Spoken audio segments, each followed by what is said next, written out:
ବାସିନ୍ଦା କଥା ମାନେ ବସ୍ତି ରହୁଥିବା ଲୋକ ଯଦି ନ ରହିବେ ସହରର ମାନ୍ୟତା ରହିବ ନାହିଁ ବା ସହରରେ ମଧ୍ୟ ପ୍ରଚଳ ହୋଇପାରିବ ନାହିଁ।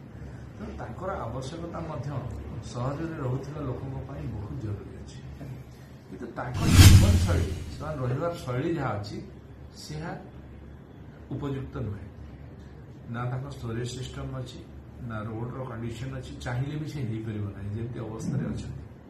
ତାକୁ ଏବେ ନୂଆ ସରକାର ଆସିଲା ପରେ ମନମୋହନ ସରକାର ଆସିଲା ପରେ ଆମେ ତାକୁ ଚିନ୍ତା କରିଛୁ ଏବଂ ତାଙ୍କର ଜୀବନଶୈଳୀ ବା ତାଙ୍କ ରହିବାର ଶୈଳୀକୁ ପରିବର୍ତ୍ତନ କରିବା ପାଇଁ ଆମେ ଗୋଟେ ପଲିସି ବନେଇଛୁ, ଯେଉଁଥିରେ କି ହେରେଜ ବିଲ୍ଡିଂ କରିବୁ ଏବଂ ସେଇଥିରେ ତାଙ୍କୁ ରଖିବାର ବ୍ୟବସ୍ଥା ମଧ୍ୟ କରିବୁ ଏବଂ ସେମାନଙ୍କୁ ସବୁ ପ୍ରକାର ସୁବିଧା ଯେଉଁ ଲୋକ ଜଣେ ରହିବ ତାର କ'ଣ କ'ଣ ରାଜ୍ୟର ସ୍କିମ୍ ଏବଂ କେନ୍ଦ୍ର ସ୍କିମ୍ରେ କ'ଣ କ'ଣ ପାଇପାରିବ ଯାହା ତା ପାଇଁ ଉପଯୋଗୀ ଥିବ ସମସ୍ତ ଉପଯୋଗୀ ଜିନିଷ ଯୋଗାଇ ତାକୁ ଆମେ ଘର ମଧ୍ୟ ଯୋଗାଇ ଦେବୁ ଏବଂ ସେଠି ଷ୍ଟୋରେଜର ବ୍ୟବସ୍ଥା, ୱାଟରର ବ୍ୟବସ୍ଥା, ଲାଇଟ୍ର ବ୍ୟବସ୍ଥା ଏବଂ ପାର୍କର ବ୍ୟବସ୍ଥା ଏ ସବୁ ସୁବିଧା କରିକି ଆମେ ତାଙ୍କର ଜୀବନଶୈଳୀ ଯେମିତି ଭଲ ଭାବରେ କଟେଇ ପାରିବେ ସେଭଳି ଆମେ ଚିନ୍ତା କରୁଛୁ ଏବଂ ସେଠି ମାର୍କେଟ କମ୍ପ୍ଲେକ୍ସ ମଧ୍ୟ ହେଲେ ମଧ୍ୟ ରୋଜଗାରକ୍ଷମ ହେବେ ଏବଂ ଲୋକଙ୍କ ପାଇଁ ଯେଉଁ କାମ ଦାମ କରିକି ସେମାନେ ଚଳୁଛନ୍ତି ତାର ମଧ୍ୟ ସୁବିଧା ହେଇପାରିବ, ବସ୍ ଷ୍ଟପେଜ ହେଇପାରିବ। ଏଭଳି ବିଭିନ୍ନ କଥାକୁ ଆମେ ଚିନ୍ତା କରିକି